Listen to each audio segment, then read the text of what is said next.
Aisha Saeed, have you ever seen a ghost and or a flying saucer? I swear I have. I have as a kid. I question my memories now, but I will tell you it is the most random interest I have. But if there is a podcast about UFOs, if there is a show coming on UFOs, I will watch it because I swear I saw them as a kid. And, of course, everyone just patted me on the head when I was little and said, "Sure you did, honey." I'm like, I did. I saw something. And so all these years later, I still am trying to be vindicated. So and I feel like there is some vindication, right? Because they have said that there are unidentified aerial phenomenons now, like the government has admitted it. So I am somewhat vindicated. I don't write about UFOs, but I am quite into them and learning more about them.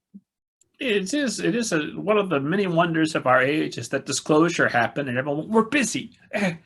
I know, it's like of all the things that it just landed and everybody listened to it and moved on. I'm like, wow, I did not move on.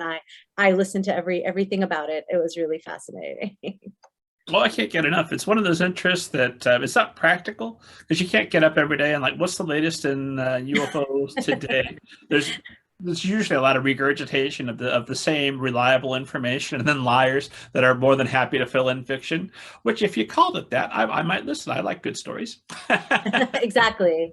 Exactly. There's a lot of things that we know and there's a lot we don't know. And then there's a lot we know we that is definitely not true. So there's a lot to dig through. Anytime somebody says, "Now I'm not an expert, but I know exactly what the aliens are up to. I know exactly what they're planning. I can tell you all about their culture." Really, based on what? Maybe write a novel. Exactly. So, tell me about this experience. So how old were you when you saw them? I know I was in elementary school. I was like 4, 5, like not four. It was in elementary school, so I think it was early years though, pre third grade. And me and my brother, we were in the backyard, and it was like in our screen-in porch, and we were looking out, and we were playing, and we saw this like light, and we saw it kind of going really fast. And we were convinced. We even called Unsolved Mysteries, I think. We wanted to report it. We called back then. There's a show called Unsolved Mysteries where they would have mysteries that had no explanation, and they had a 1-800 number afterwards. And so we even called it. We were like, "Listen, we saw a light in the sky and it was moving really fast." And they were very polite and said, "Okay, thank you. We'll take a note of it." And nothing ever came of it. So but yeah, that happened, and it happened more than that. Like we saw it, I feel like I saw it again a couple months later, same time of night. And it wasn't an airplane. And but of course by the time we brought our parents over, it was gone. And so they just patted our heads and said, "It's time for bed, no more delays." So, and now as an adult, I don't know, I'm like, maybe I was just delaying bedtime, I don't know, but I swear I remember it. I feel like I saw it, so who knows. It doesn't sound like delaying bedtime to me. Thank you for believing me. We were children about the same time. I remember Unsolved Mysteries. I would wait and hear the one amazing theme song. Oh, it's another boring murder. Turn this one off. Wait till they get to the UFOs. Those are the good episodes. Exactly.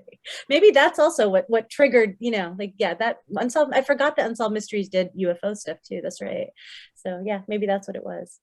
I think eventually we'll see some version of your flying saucer story as a novel.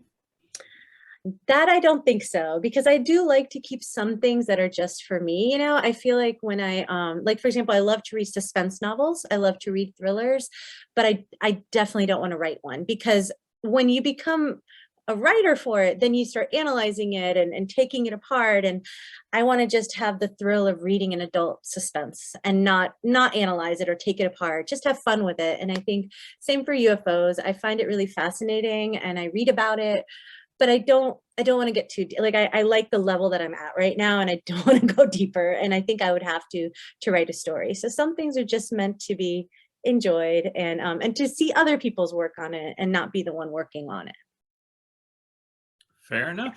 it. Having written a horror novel for adults about flying saucers, I had to reach out to some people and do my due diligence. Exactly. And anytime I write horror, which is why I haven't done it for a moment now, is I have to go and learn about some things that, you know what? I'm glad the story happened, but I was maybe better off not knowing that that was a possible existence on this planet also. Ah, Exactly.